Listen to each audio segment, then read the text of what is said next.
Get the cream, precious metals or the crypto things. Your bars are light like the one that's on a Smith machine. But my Maxwell and I ain't speaking about the pretty. Welcome to 3-Count Commentaries. So let's talk about Smackdown from April the 8th, 2022. A decent episode of Smackdown, I guess you could say. There's some news and notes, but it's kind of technical as far as the business is concerned, the business of WWE. So there was a CNBC article that came out recently, and the CNBC article, the title of it is called UFC, Formula One, and WWE could be the next acquisition targets for streaming giants. So here is the sort of the key points. It says niche sports organizations such as UFC, WWE, and Formula One could be alluring acquisition targets for big streaming companies like Disney and Netflix. Disney nearly acquired UFC in 2016, sources said. Buying a sports league would enable a company to control expensive licensing rights that seem to increase with each renewal. Now, if you have been on this channel for a long time, you know I've been talking about this. I was ahead of the curve. I was talking about this in 2020. I was talking about this 2 years ago.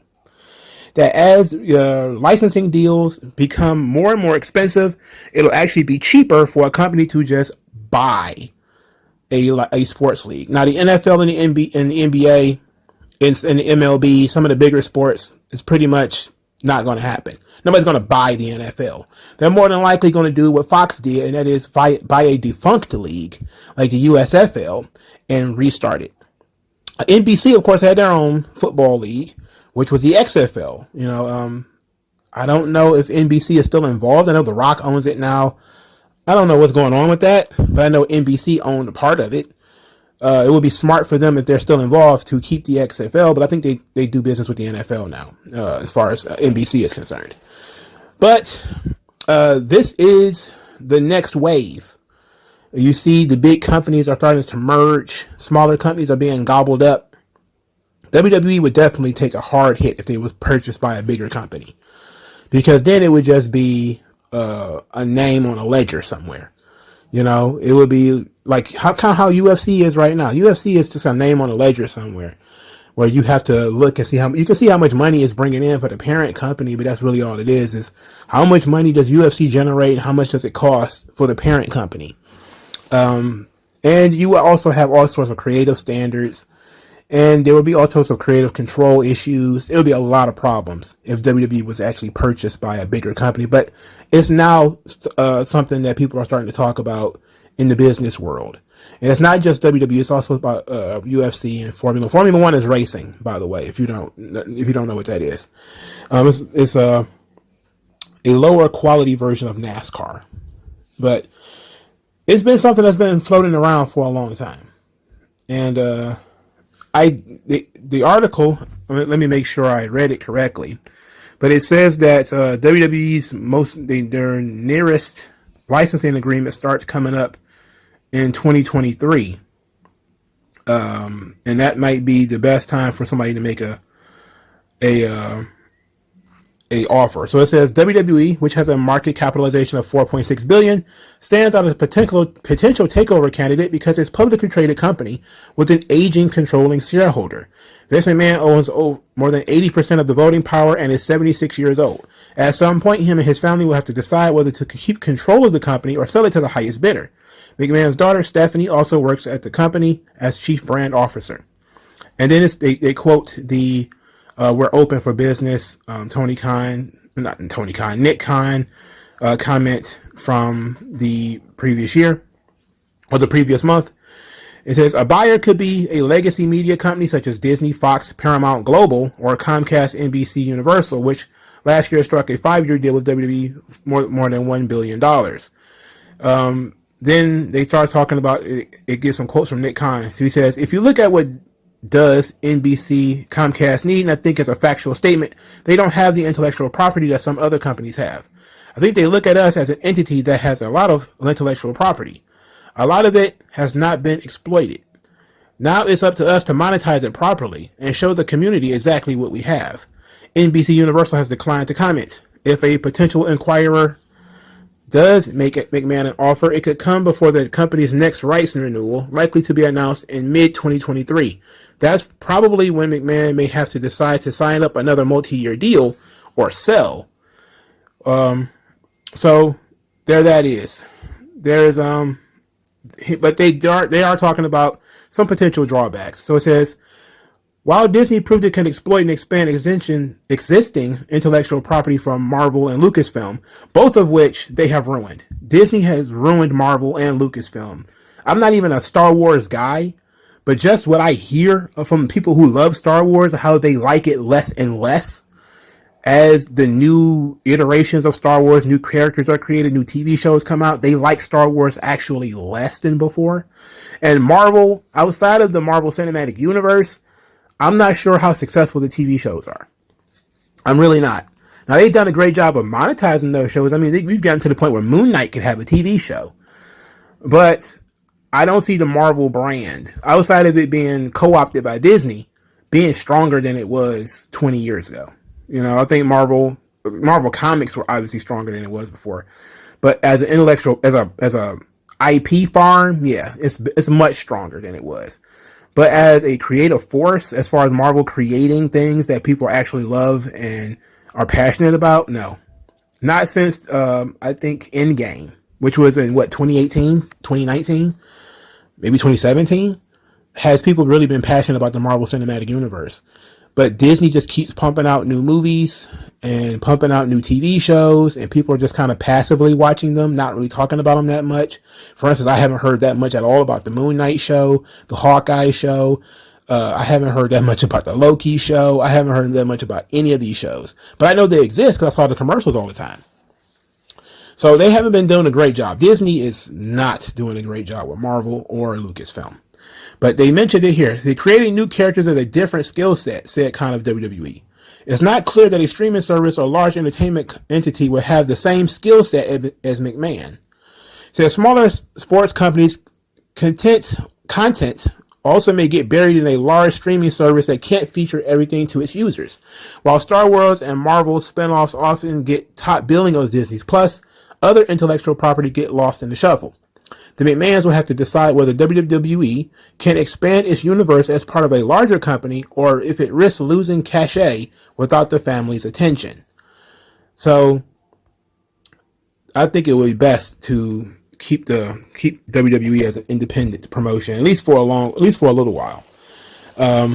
Let the other chips fall first, because a lot of these companies, you know, if they do want professional wrestling, and it's not like there's a lot of people out there clamoring for professional wrestling, but let's say that there's plenty of smaller promotions out there that will get bought out first because it'll be cheaper to do. And then because they'll have money, they'll be able to jack up the cost of talent. Now that's going to be a problem for WWE in the long term.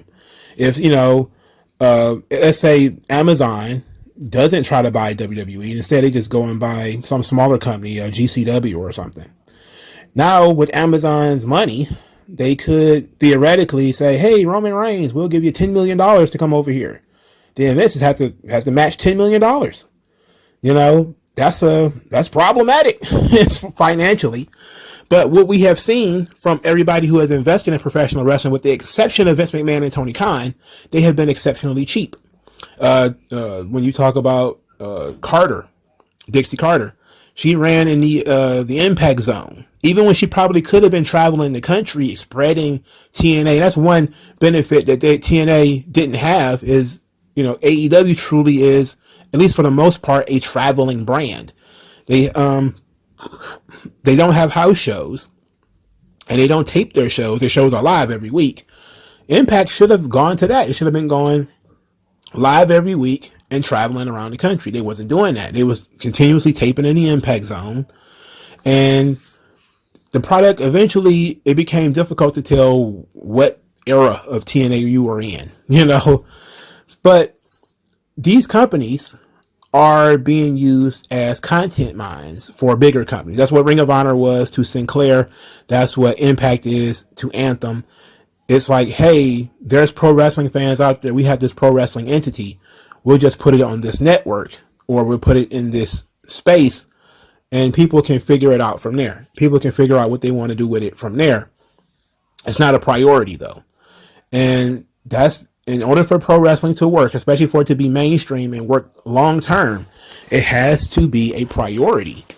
You know, WWE is a priority for companies because they generate so much income and because it's independent. You know, WWE can really do some stuff. It really has some moxie behind them. That would definitely be curtailed if they was owned by a bigger company. It actually didn't help WCW at all because they didn't have, while they had some access to, you know, Turner's money and all that sort of stuff. That's how they was able to sign Hogan and sign Goldberg and DDP and all them to big contracts. Ultimately, the rights fees and stuff like that, which was the reason, you know, WWF was so profitable and still is today, was hindered by WCW not having to get rights fees because they were owned by the entity that they showed up on. They couldn't negotiate and go elsewhere. It's not like, hey, we don't work on TNT anymore. We can move to TBS or we can move to Spike TV or something like that. They couldn't do that. It was owned by Warner, not Warner, by Turner. You know, so it was what it was, and you got nothing. You know, while WWE can get pissed at USA Network and skip over to Spike TV and make more money, WCW couldn't do that. They didn't have a second option. So AEW is in better shape than WCW just for that, because they do have the option of going somewhere else. They're not owned by Turner, at least not yet. So the idea of rights fees, that's really what, you know, that's what the bread and butter is for WWE.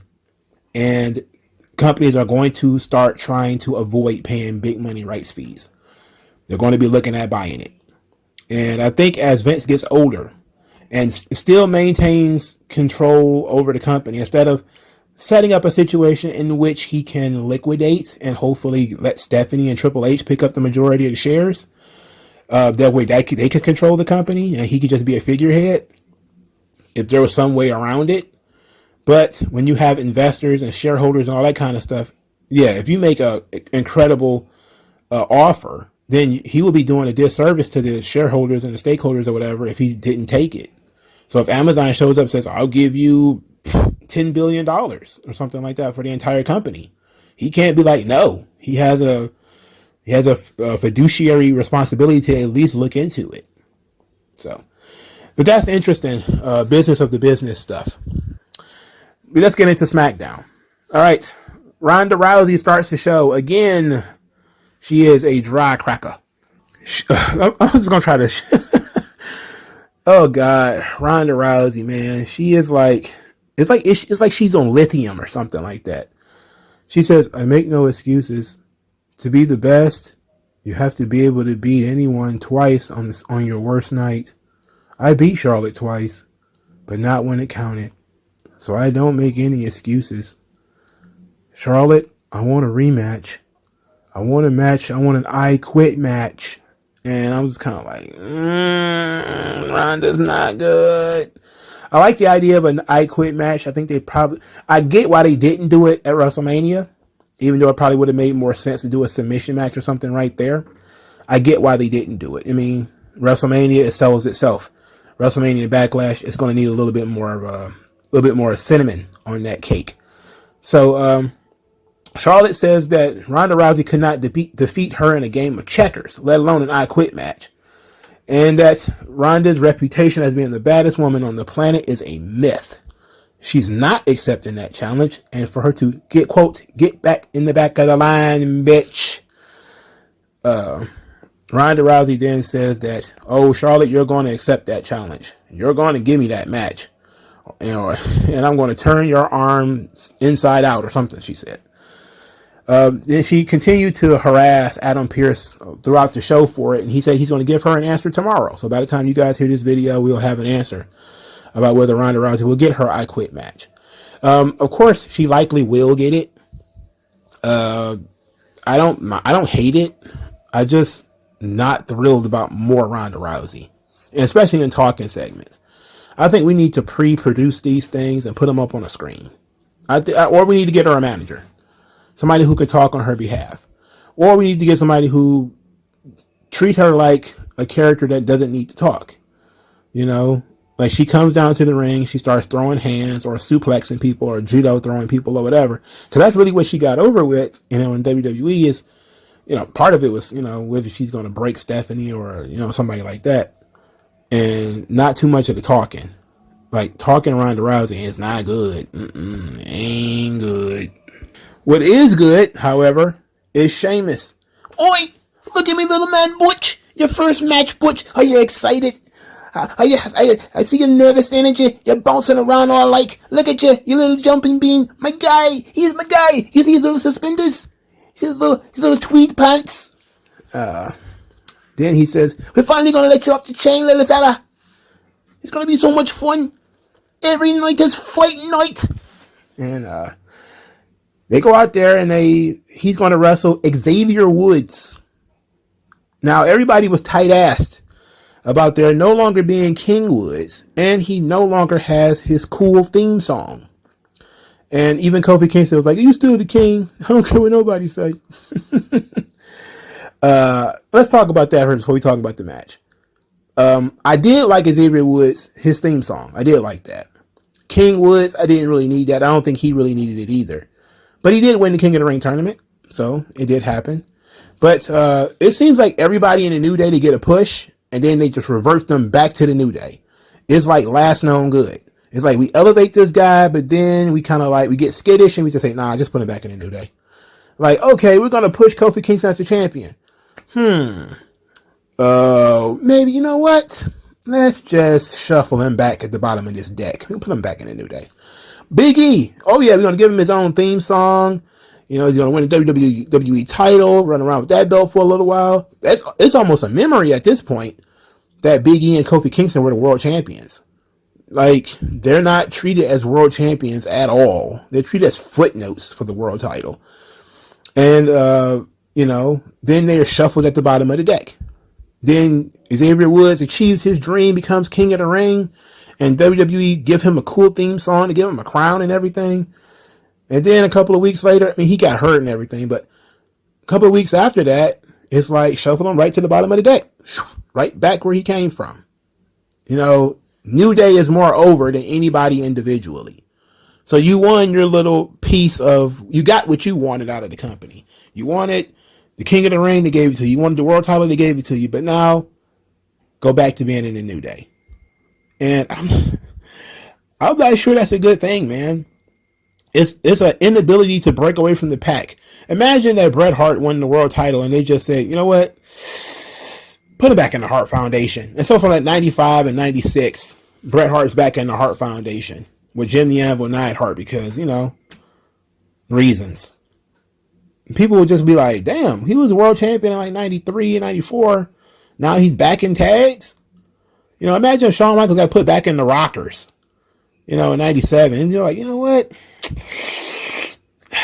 It ain't quite working out. He's going to put you back in the Rockers. It's like, of course, you have to let him grow. You got to give him a chance. You got to let him fucking grow.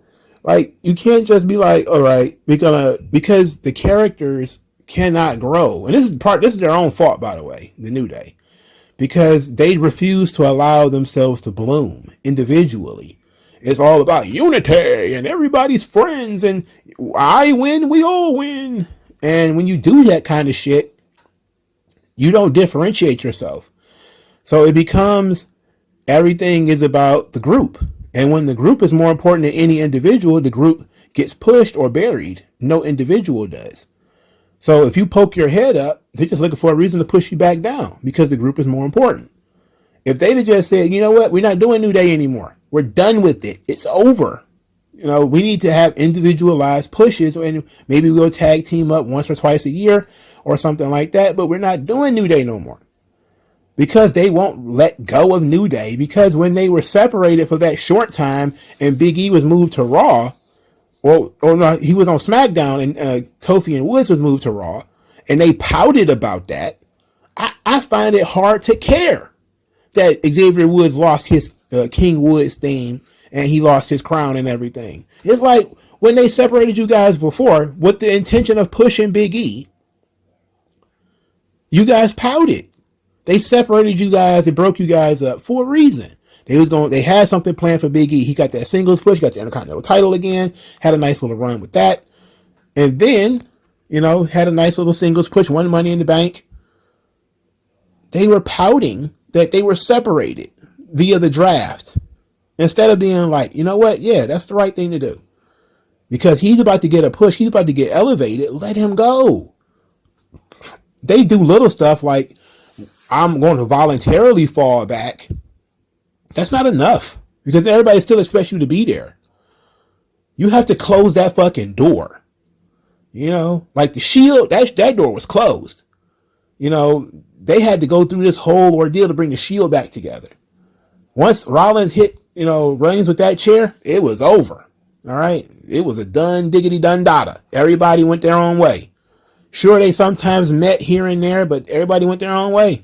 New theme song, new look, new gear, everything. New Day won't do it.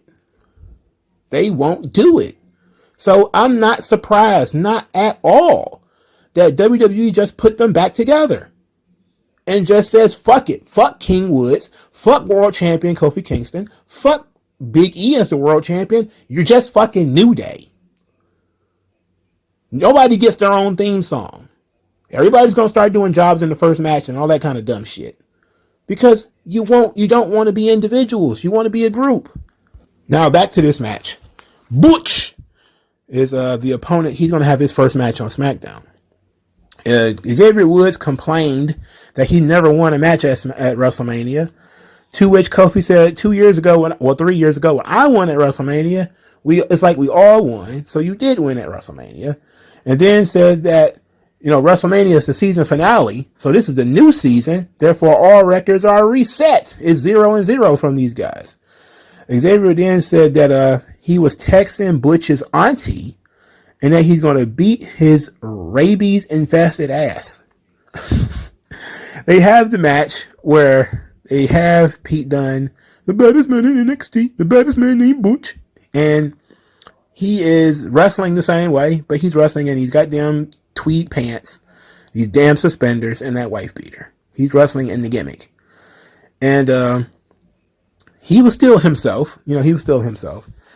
And Xavier Woods wins with a small package, which he says now is his finisher move. His finisher move is now a small package. So he steals the match. So he steals the pin, and Butch is pissed that he lost. So we get a little character moment from Butch. He's very frustrated about losing. So he smacks Sheamus and then smacks Ridge Holland. And he says he's going off on these guys. They picked him up and put him in timeout, which means they put him on the top rope and told him you stay there. You little fighting little rascal, you hit your boy Sheamus. Look at me. Look at me fist. Look what you did. Your paw print all over my fist. Look at me little hat. And I was laughing my ass off at this. Because how you put a grown man in timeout? You sit over here. You're like my grandma used to do. Come sit next to me. Just come sit right next to me. Sit on the floor. Sit right here. They treat this a grown man, dog. That dude almost 30. They put him on timeout. It was great though. I love Sheamus and his crew. I just wish they got more mic time, and I wish that they would let Butch and Ridge Holland have their own themes. It seems really stupid to me that everybody comes out to Sheamus's theme. Again, individualism. I've been talking about this. I just went on a 3-4 minute rant about how New Day is not individualized. You have to individualize these guys. Yes, they're in a stable. But does the theme song have to be Sheamus's theme song? Why can't they have a stable theme song? That way Sheamus can have his own theme. Then Butch can have his own theme. And Ridge Holland gets to have his own theme. Therefore, we know what's going on when somebody comes out. And how about we get a name for this team too? We need a name for him. All right, so Sami Zayn, he's red-assed about getting embarrassed at WrestleMania. He said he didn't ask for that match. He wanted an anything goes match, not a anyone is involved, anyone is welcome match. Then he said somebody put cheese in his locker because of the mousetrap. And he wants his respect. He demands his respect and told Adam Pearce he's going to fight the next man who comes through that door. And they wait. And they wait 2 seconds before Drew McIntyre walks through the door. And Sami Zayn immediately says, the next man who walks through that door. And Adam Pearce was like, no. You said the next man who walks through the door is Drew McIntyre. That match is official. So they have this. They have a very short match: Drew McIntyre versus Sami Zayn. They obviously didn't do nearly what they could have done before Sami Zayn fled and didn't come back. He tried to run earlier in the match, but Drew caught him and brought him back. These two could have a hell of a main event run if they were allow Sami Zayn to go to the next level. But he seems to be fine doing sort of upper mid card comedy stuff. That seems to be his bag. He likes doing that. He's having fun, and I can tell he's having fun because he's doing it so well. He's not miserable. So, and he's been, vocal about how much he loves what he's doing in WWE, him and Kevin Owens. So it's good. I don't mind this. They're going to have a rematch next week between Sami Zayn and Drew McIntyre. And you know what? I ain't mad at it. I would have liked for them not to do it back-to-back weeks. But instead of, they do it some other time. I hate when they do rematches back-to-back weeks. It's just plain lazy. All right, so we got a new debut, Ludwig Kaiser. Now, I didn't know at the time what this was about, but some name named Ludwig Klaus. The name was trending on Twitter. I didn't know what that meant. I clicked on it, and I guess that was Marcel Bartel's, the first name they pitched for him was Ludwig Klaus. And people Googled it, and it was some Nazi chef or some shit. Like, who knows? Where people are just obsessed with this whole, we're going to Google the name of some random German and then find Nazis, and it is what it is. I'm pretty sure Nazis, here's the thing, again, Nazis are regular people, so they had regular people names. I'm sorry. Sorry that offends you. It's not like his name was Super Double Dragon Augustus or some shit where it couldn't possibly. It's like, how many fucking Germans you think were named Ludwig? Probably 100,000 of them motherfuckers in one town were named Ludwig.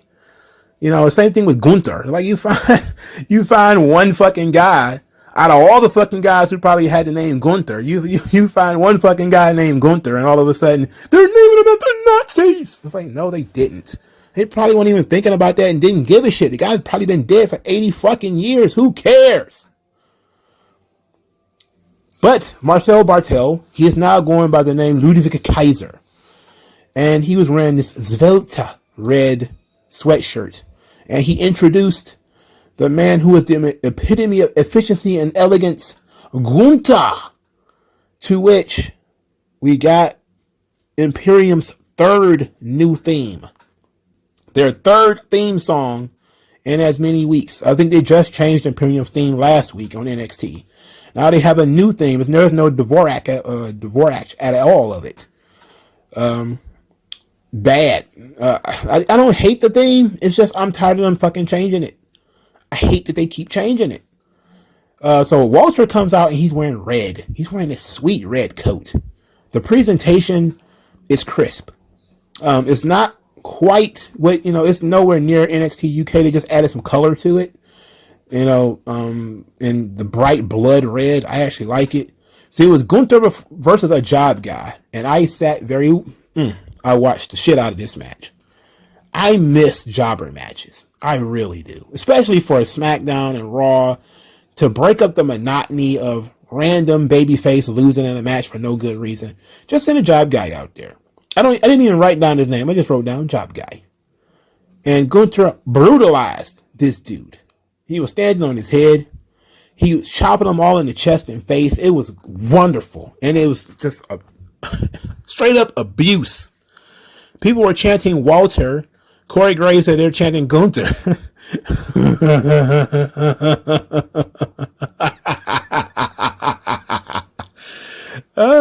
Let's go, Brandon.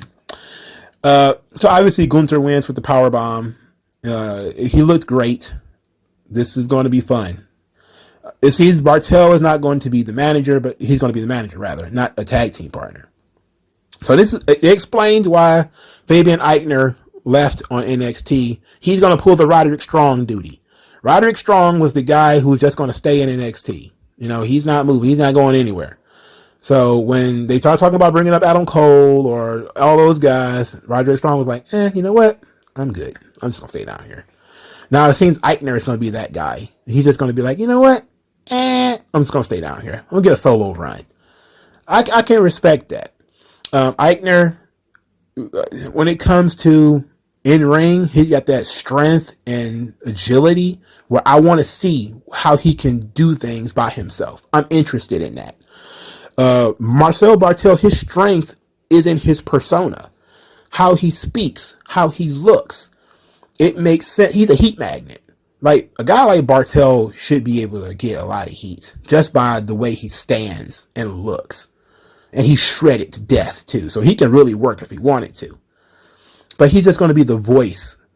They call him the Minister of Propaganda already when they was doing regular Imperium. Now they doing Imperium Spice or whatever. Imperium Plus.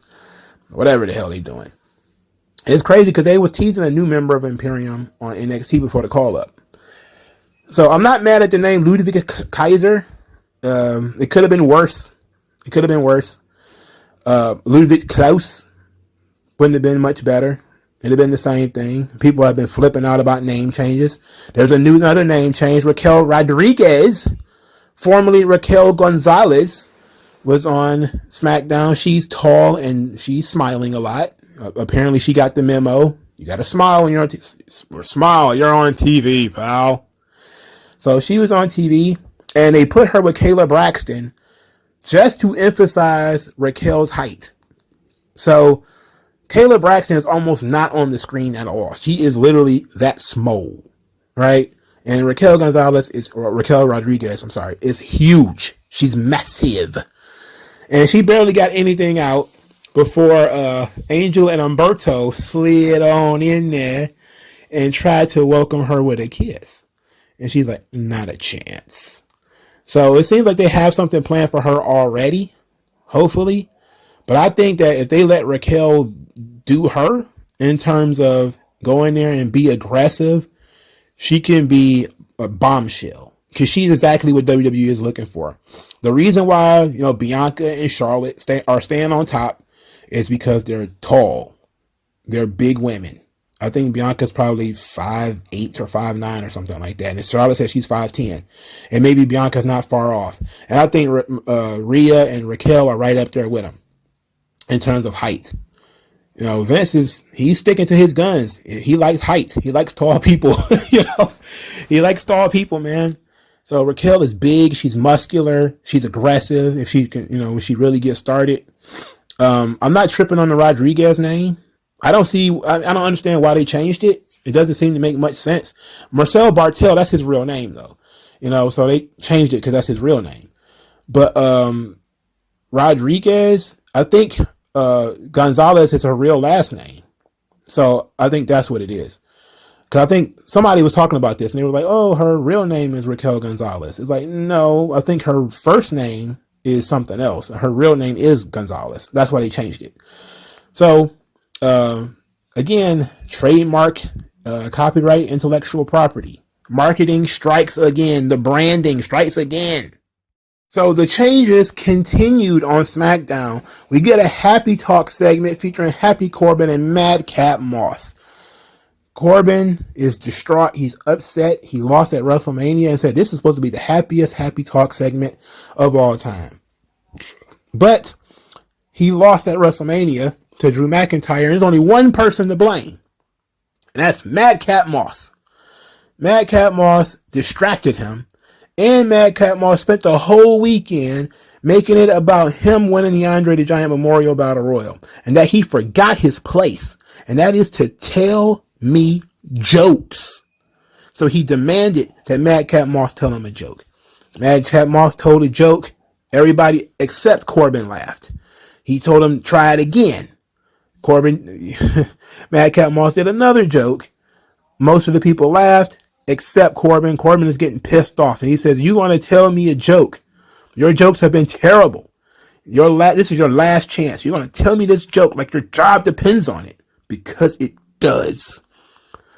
So then Madcap Moss says, what do you call a guy who treats his friends like garbage? And some more stuff that he said. He said, you call him Happy Corbin. And then everybody starts laughing.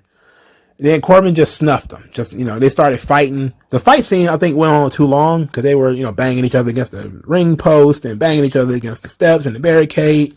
It went on too long. All right. Other than that, Madcap Moss got over. There was a Madcap Moss chant by the end of this. Madcap Moss starts tearing up the Happy Talk segment. He's throwing stuff out of the ring. People are like, Madcap Moss, Madcap Moss. I'm like, what is going on?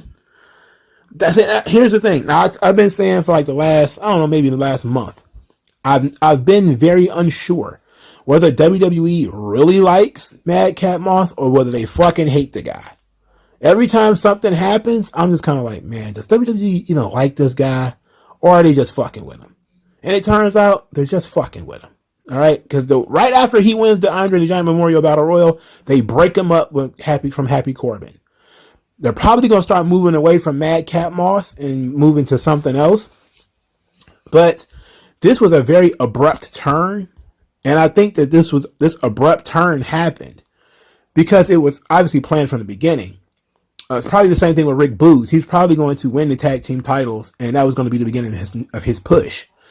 And winning the Andre was the beginning of Madcap Moss's push. So now we got Moss versus Corbin as the angle. They've dropped the McIntyre Corbin angle. Thank God. Thank God. Praise God.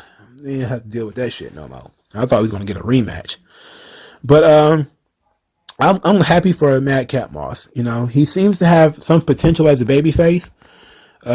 This might work. This might work. Baby's first gimmick is always going to be pretty bad. You know, it's always going to be pretty bad. It's going to be pretty shit. And you're going to have to chew through it. And Madcap Moss made the most of it. You know, he did what he could. And it seems like they're finally going to be able to get away from it. So kudos to him. He seems to have passed his test, but we'll see in like a month or so how he's doing. All right, so Jinder Mahal is absolutely complaining about having no WrestleMania match. He's late. Why didn't he go to Vince? I mean, all Seth Rollins had to do was go to Vince.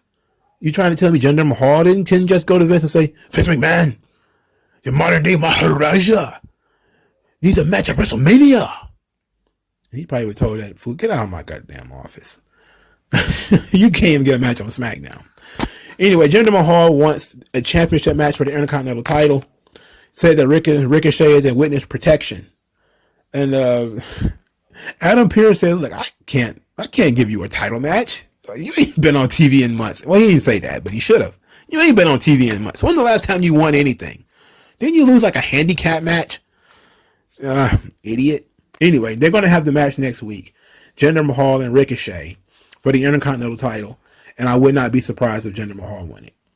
I wouldn't be surprised. I think Vince probably looked up and saw, oh boy, Jinder, you're still jacked, bro. He's still Jinder Mahal, though. 2 left feet.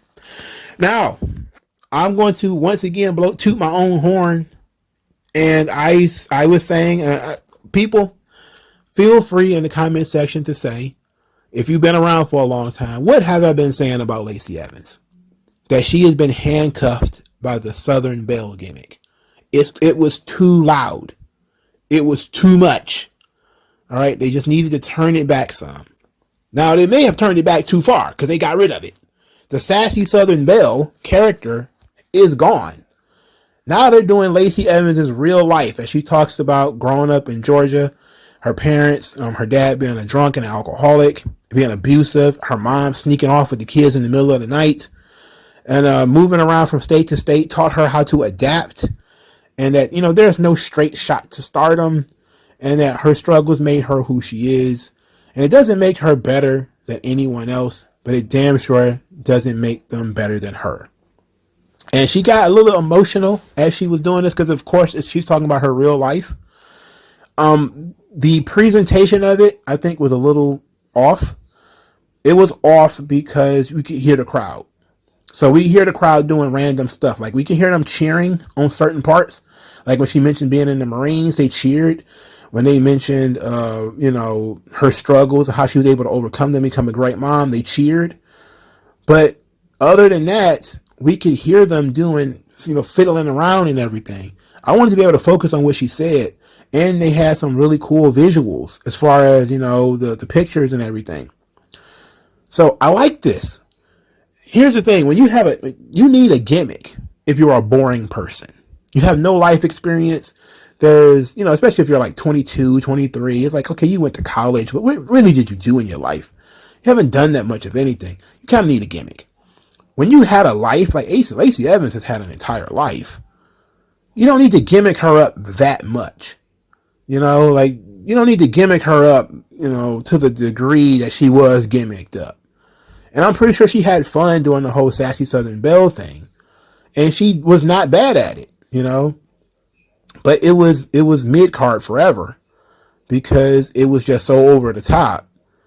And it even came across as forced sometimes because it was so over the top. It's kind of how Seth Rollins is sometimes, how Bayley is sometimes, where the character is so big and the character is so loud that you can't possibly envision that character operating the way that they operate on television. Like the Ultimate Warrior was a big character. He was ridiculous. And the Macho Man Randy Savage was big and loud, and Roddy Piper was too. They all was ridiculous characters. But they also did ridiculous things, and you could completely believe it. Like the Ultimate Warrior running to the ring. I mean, did you listen to his promo? Did you see him pacing around, snarling like a wild dog? I believe that guy would run to the ring. I believe he'd run like he's got a shot out of a fucking cannon. I believe that guy's nuts. And he can't wait to fight. Yes, I believe it. Randy Savage, big dude with the gruff voice. Yeah. It's cream of the crop. I believe them. Now, some of these other characters, man, they're big characters, but the person gets lost in it, and they can't maintain that. And it loses the audience, too, because the audience can't connect with something that's so big and so loud. It has to have some element of realism to it. And them adding this to Lacey Evans' character, it works. Now, I don't want them to... I actually pitched an idea, and this is just going to be for fun, that she should basically just be Girl Sergeant Slaughter. That it would be great, and I probably would have done this if I'd have had to run a wrestling company. I would have taken a lot of the women from the PC, and I would have shaved their heads, and it would have been segments of week after week of Lacey Evans just being a drill sergeant. Her just breaking girls, trying to force them to be like an etiquette class, like an etiquette school. Like at first it would start out with them doing push-ups and running in the mud and her barking at them and hitting them with her little, like a little riding stick, and then it would go to them being in dresses and learning how to walk with proper posture, the whole 9 yards. I would have just developed the entire Lacey Evans character over the set of a couple of weeks, from drill sergeant to proper lady. And that would have been telling the whole story of who she is. And I certainly wouldn't have had the character be as loud as she was. But they seem to be doing it in a similar way, where, we saw Lacey Evans, we saw where she was. She took a year off to have the baby. And she's going to be coming back. This is part one of her life story. And it was an interesting story. Growing up being abused, having to escape her dad, her mom not being, the most solid person to be with. And we know that that's not it. She still has a lot of life left. So I'm very interested in where she's going from here. And why I enjoy this, I do question the last time they did some stuff like this with Xia Li, and where the fuck is she? Where did she go? Her and Shotzi in the wind. Where did they go? Speaking of should have been in the wind, Liv Morgan defeated Sasha Banks. This shocked the hell out of me. Liv Morgan came to SmackDown by herself to get some momentum for their tag team title match on Monday. This seemed like prime setup for Liv Morgan to take an L and embarrass Rhea, and Rhea to really get mad about it on Raw. Instead, Liv Morgan wrestled a hell of a match against Sasha Banks and won. As Sasha Banks hit her with a superplex from the top rope, and then they cradled their legs together and Sasha got pinned. It makes no sense that the person who took the superplex is going to be the one that gets the pin and wins. That makes no goddamn sense. But this is modern wrestling, man. What can you do? Really, what can you do, man? Modern wrestling doesn't make any fucking sense. I probably wouldn't have done this because I don't see Liv Morgan and Rhea Ripley winning. So what I would have done is I would have had Liv Morgan get hurt in this match. It would have been something simple, like not something that Sasha Banks actually caused. But maybe Liv Morgan does a plancha over the top rope, Sasha Banks moves, and then Liv's just kind of like, my knee, my knee. And then she gets counted out. And then we have like the trainers and everybody come out there and help her to stand, and she gets carried to the back. And that's the impetus for Rhea to be pissed. Like, you went off on your own, got yourself a singles match against Sasha Banks, got hurt in that match. Now we can't challenge for the tag team titles, and then Rhea Ripley kicks her head off or something like that. That would have been perfect, as far as I'm concerned. That would have been a much better story than whatever the hell they're about to do on Raw, which is probably something similar, except Sasha Banks just took a pinfall loss in a match for no reason. We know Sasha Banks is better than fucking Liv Morgan. Come on, brother. Who you fooling? But it was a nice win for Liv. I'm not going to be mad at somebody, getting themselves a nice little victory. That's cool. But I like my way better. I like my fan fiction idea better. Of Liv Morgan getting an injury and having 2 days to recover and not being back strong enough, and then they have to cancel the tag team title match. And then Rhea Ripley calls her to the ring and says, "Look at you," and just boots her right in the face or something like that to start her heel turn. That would have been great. That would have been fantastic. But they don't believe in heat anymore. They don't believe in it. They don't believe in momentum or, people power levels. That should be no way Liv Morgan should be able to beat Sasha Banks. Come on. So Roman Reigns finishes the evening with his next plan. And he says that the SmackDown and the Universal title wasn't enough. So he had to go and take the Raw WWE title. Says that, now he's not sure what else he can do. Not sure what more there is. But he says he's done it all. But that's not it for the bloodline. Then he went over to Jey Uso. He says, "Remember what I told you, Jay? I wanted to elevate you, to show you to greatnesses you can never have seen." And then he says, "I see 2 guys with 2 titles. I'm one guy with 2 titles. We need to have more titles. I want you to go and unify those Raw tag team titles. I want you to get them for yourself, but also get them from the bloodline. Get them for the family." And Jimmy and Jay like, "Yeah, hell yeah. I like that idea." Then as they all agree that they're going to unify the tag team championships, here comes Shinsuke Nakamura. And I was like, Shinsuke Nakamura? He was on a tag team 2 weeks ago. So Nakamura shows up and he just kind of stands there. And they're preventing Nakamura from talking, clearly. So Roman's like, "Look, I get it. I understand you, Shin." They just calling them Shin. "You lost your boy Boogs." And he even did the Rick Boogs for Boogs. Then said, "We lost Jimmy for over a year over a knee injury. So I understand. I am a compassionate and sensitive tribal chief." Or something to that effect. I was like, what in the hell? And then he says, "This island of relevancy is an island of love." It says he gave that man a hug. He hugged Shinsuke Nakamura, and Nakamura did great facial expressions. He was like, "What is this?" He didn't hug him back or anything. He's like, "Ugh, get off me, dude." we chest to chest, dude. As Roman backed off, the Usos double super kicked him, and they all circled him and laughed. It was great stuff. Main event Nakamura is back, as the Twitter account said. Nakamura was kind of owed a title shot from January 2020. Remember when he won that fucking gauntlet and then got jobbed out by I think it was Adam Pearce that came in last. So they've been teasing this Nakamura and Reigns thing for a while. And then they kind of derailed Nakamura for a year and a half with injuries and, the Intercontinental title and bullshit like that. But it's weird how WWE can just put a guy in the ring in a top spot and people are just instantly like, "Okay, that's cool." Like, you don't have to build a fucking guy up. Like, that's so weird.